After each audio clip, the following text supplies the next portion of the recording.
Hey everybody, and welcome back to the channel. HTM here with an update to one of our most popular builds of all time. This is the solo God mode Magicka Templar build, now updated for the Waking Flame DLC and beyond. Now, if you haven't seen this before, this is a solo 1-bar Magicka Templar build, perfect for solo arenas, extremely easy to play, and no trials gear or mythics are required. So if you're struggling to complete that solo arena content, then this is the build for you.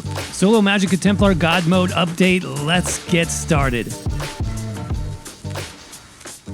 All right, everybody, we are back on the Magicka Templar with an update to our solo God mode Templar build. This is going to be great for soloing things like arenas, world bosses. And I thought it'd be a great time to update this build since we are currently in the middle of the year 1 event for ESO. That means double drops in places like Maelstrom Arena. So if you're looking to farm some Maelstrom weapons, it's going to be a great build to get that done with. Super easy, 1 bar is all that you need, and no trials gear required at all. So that being said, let's go ahead and jump into the basic stats on the build. We're looking at about 33,000 max magicka, about 23,000 max health, and 17,000 max stamina. Recoveries are decent, about 700 magicka recovery. Now don't worry, we do have several other sources of getting max magicka back on this build, which we'll talk about in a minute. 4,300 spell damage and about 61% spell crit. Your spell damage actually does go up with our Templar buff. That's minor sorcery. Minor sorcery from the Templar abilities will put you at about 4,600. And then if you decide to use the 2-bar version of this build, which I will have in the written guide, you can easily get over 5k spell damage on this setup. Resists do go up quite a bit with our rune. Here you're looking at about 21,000 spell resist, almost 18,000 physical resist. And in terms of those attributes, yes, we are using full 64 points into max magicka. And then our basic buff food here, Bewitched Sugar Skulls, is going to be a great option. You can also use the purple tri-stat food if you don't have access to this, but this is usually pretty cheap to purchase on Guild Traders. This gives you one of the highest stat pools in the game, and this is really helpful for things like Veteran Maelstrom Arena, where you are going to be roll dodging to avoid mechanics, you're blocking and sprinting, that sort of thing. I would recommend tri-stat food. Unless you really, really know what you're doing in those arenas, you might be able to get away with blue bi-stat food. Lover Mundus for that extra spell penetration. Then passive minor force. Talk about how we get those buffs in a minute. Now, in terms of consumables, if you are using the 1-bar setup, you'll want a basic spell power potion. That's just because on the Templar, we don't have a class buff for major sorcery built into our kit. So spell power potions will be a good way to get that. If you're using the 2-bar setup, you can switch out to something like tri-stat potions. That'll go well with the blue bi-stat food, by the way. It'll help a lot with stamina sustain. If you're using something like Degeneration on your back bar to get you that spell power buff. And then finally, in terms of the best race, I think there's several that will be fine on this build. I tend to go with High Elf more than anything else on the Magicka Templar for a few reasons. Number 1 is the spell recharge passive. Look at the bottom part first. When you're using an ability with a channel or cast time, so that's going to be, this gives good sustain, either magicka or stamina, whichever is the lowest, every 6 seconds. And then when you use an ability with a channeled or cast time, and this includes Puncturing Sweep, our main DPS skill, as well as your Lightning Staff heavy attack, you're going to get 5% less damage during that channel. So this is actually a pretty good passive for soloing, both sustain and damage reduction. Of course, you also get the max magicka and the spell damage. So High Elf is an excellent, excellent choice. Of course, you can get similar resources and damage on things like a Dark Elf. Khajiit will be pretty nice since we have decent spell crit, and you'll get a higher crit damage rate with the Khajiit. So those will probably be my top picks overall. I think that covers the basic setups. Let's talk about the gear and how that has changed. Now, I've moved things around a little bit on this setup. The previous version of this build, which was Overwhelming Surge and then Citadel's Light, that still works fine. That's great, honestly, for if you've never done Maelstrom Arena before and you're trying it out on normal, you're trying to learn all the mechanics. That's a very strong defensive build. For this update, though, I'm going a little bit more offense, and so I've decided to put in Medusa for an offensive set. Now, this is great on a 1-bar setup. Not only do we get a lot of spell critical, which is very good on the Templar, but we also get minor force at all times, so that's going to increase our critical damage by an extra 10%. Now you can get this from a few buffs in the game, but if you're running one bar, why not get it for free all the time? It's going to save you a bar slot, which is very helpful. Only thing tricky about Medusa is this is a heavy armor set, so you're going to need to either run weapons and jewelry or jewelry and 2 body pieces. Whichever you can get there is going to be okay. Weapon is going to be ideal because we don't want to run too many pieces of heavy armor, but you can still make it work if you need to. Now in terms of the jewelry, spell damage on everything. We've also transmuted those. That's going to be necessary because this comes in healthy. So you want something like 2 infused, 1 bloodthirsty. You could also go 3 bloodthirsty if you want, but I prefer to have a little bit of extra spell damage. Now for the staff, if you're getting the lightning staff of Medusa, a couple traits you might want to think about. Precise #1 for the extra crit chance is very good. Another good option would be infused. Infused with a hardening enchant, which is what I have right now. This is a damage shield enchant, and with infused that gets near about 5,000 damage shield every 5 seconds. That's quite a strong way to survive, to increase your survival on the solo build. So definitely think about that. I'm a little bit more experienced, so I'm running with Precise for more damage. Now in terms of the body set, just a basic crit chance set here. Mother's Sorrow is going to be very nice. Max Magicka. We've got spell crit on everything else. We're running Mother's Sorrow on the body. And that comes in light armor, by the way, so that's a light chest, waist, gloves, legs, and feet. You'll want Divines on all of your body traits, as well as Max Magicka as your enchant. And then that just leaves us with the monster set, and I'm still running Mother Cionet on this build. This is a really nice monster set, you guys, for solo content. It works especially well on the Magicka Templar. Now, what we have here is Max Magicka as the 1 piece. For the 2-piece bonus, while in combat, casting an ability with a cast time or channeling gives you a damage shield that absorbs about 6,000 damage for 6 seconds.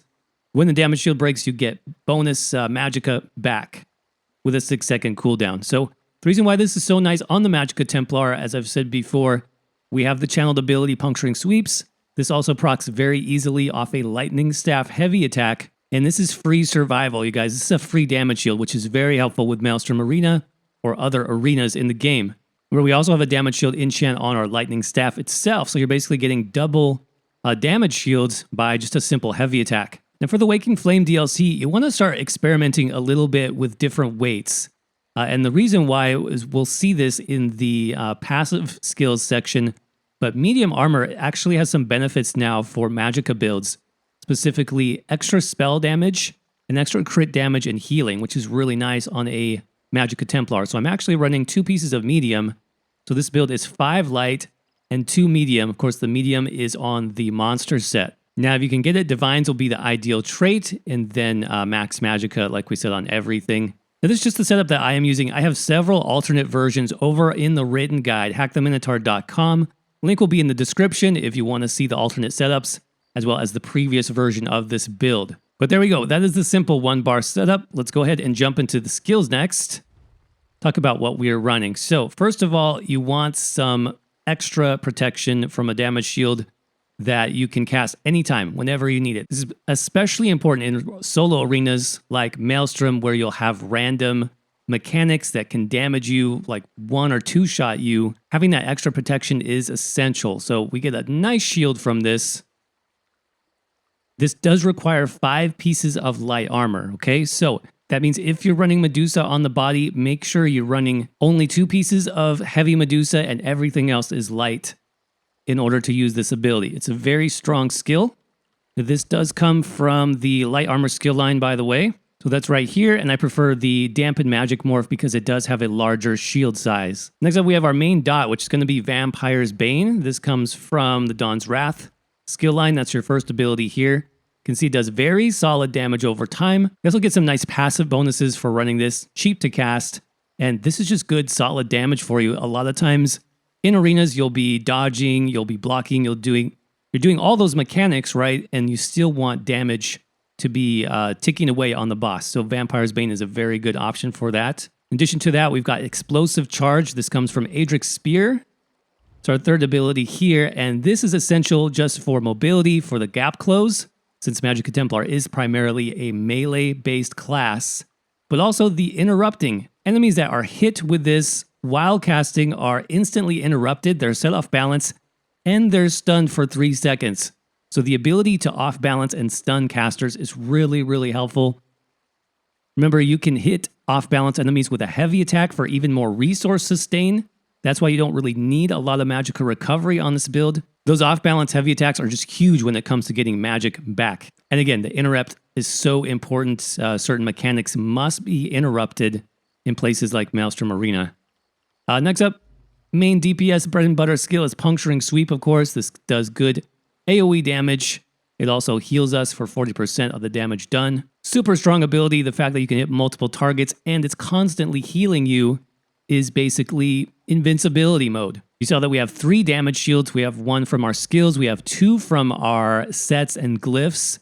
And so those damage shields are really going to protect our health, while Puncturing Sweep heals us back up. So it's a really nice combination. Get some good passives from this ability too.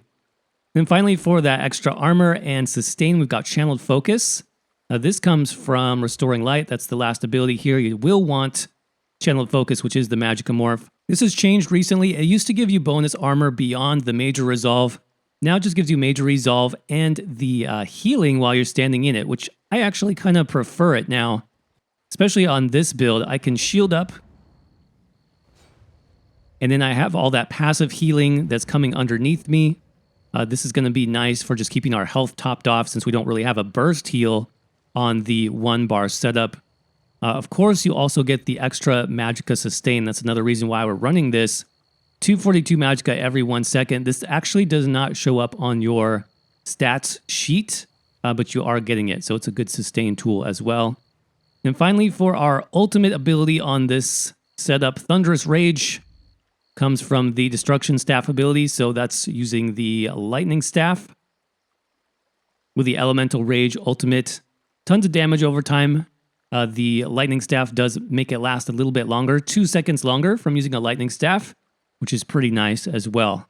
You want to save this for the main bosses in arenas.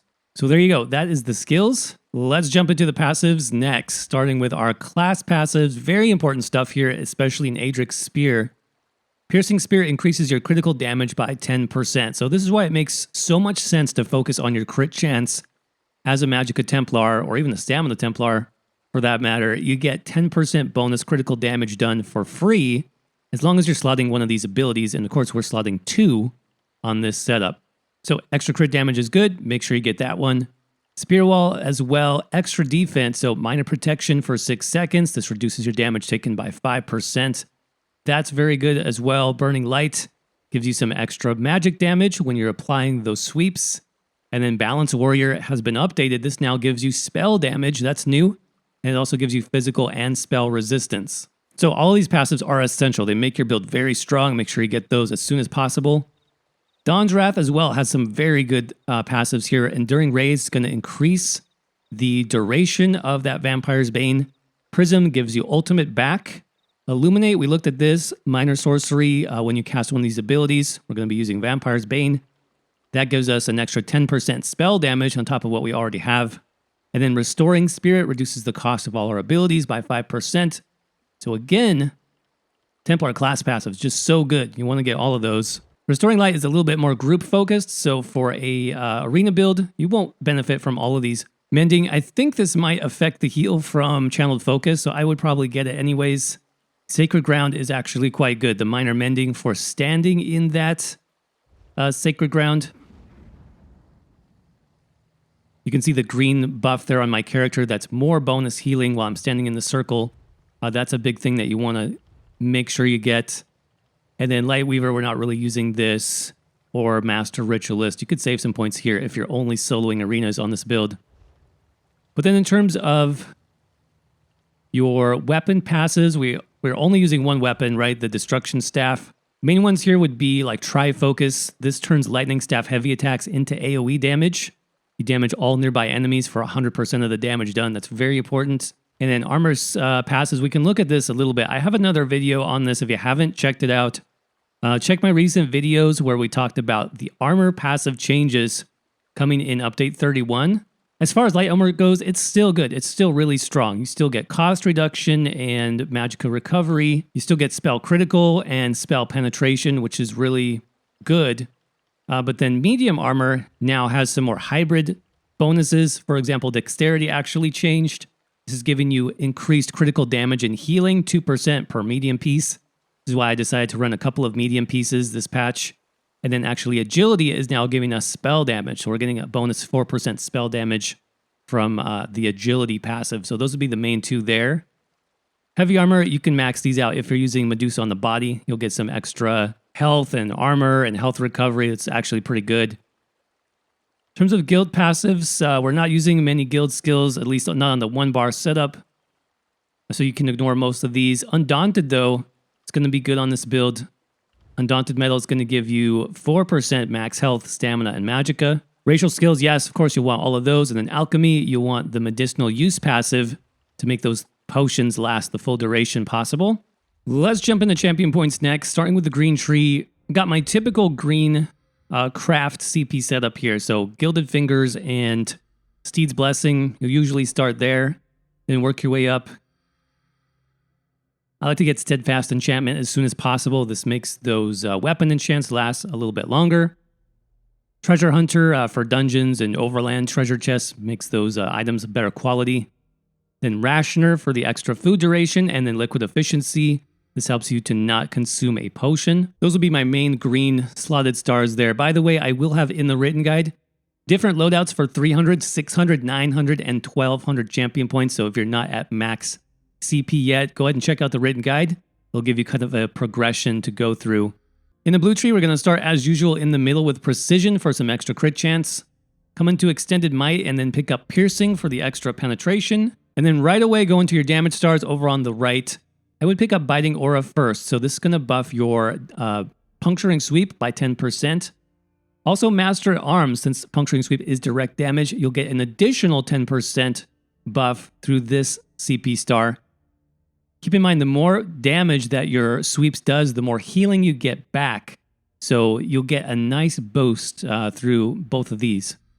Now you can increase your dot damage. That'll be like your Destruction Staff, Ultimate, Vampire's Bane with Thaumaturge. I would recommend that if you have enough CP points available. And then the final one I usually get on Magicka Templar, since our crit chance is pretty good on this setup. Fighting Finesse, 10% bonus critical damage and critical healing done. That's really strong as well.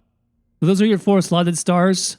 In terms of passive stars, if you have enough points, I would probably come down here, pick up both Eldritch Insight and Tireless Discipline for the extra max stats, and then come into your defensive passives here. Quick Recovery, Elemental Aegis, Hardy, and of course Preparation is probably the best in this sub-constellation. 10% damage reduction is actually really strong for only 20 points. Definitely get that one as soon as you can.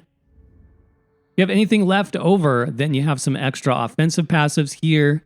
Could get like Flawless Ritual for status effects and War Mage for some extra spell damage. That's the blue tree, pretty typical for the Templar. Let's go into red tree next. Now you definitely want to get health to start with. Boundless Vitality is very good. From there, I would actually start working up through the middle of the tree. So Sprinter, we're going to do 16 into Hasty.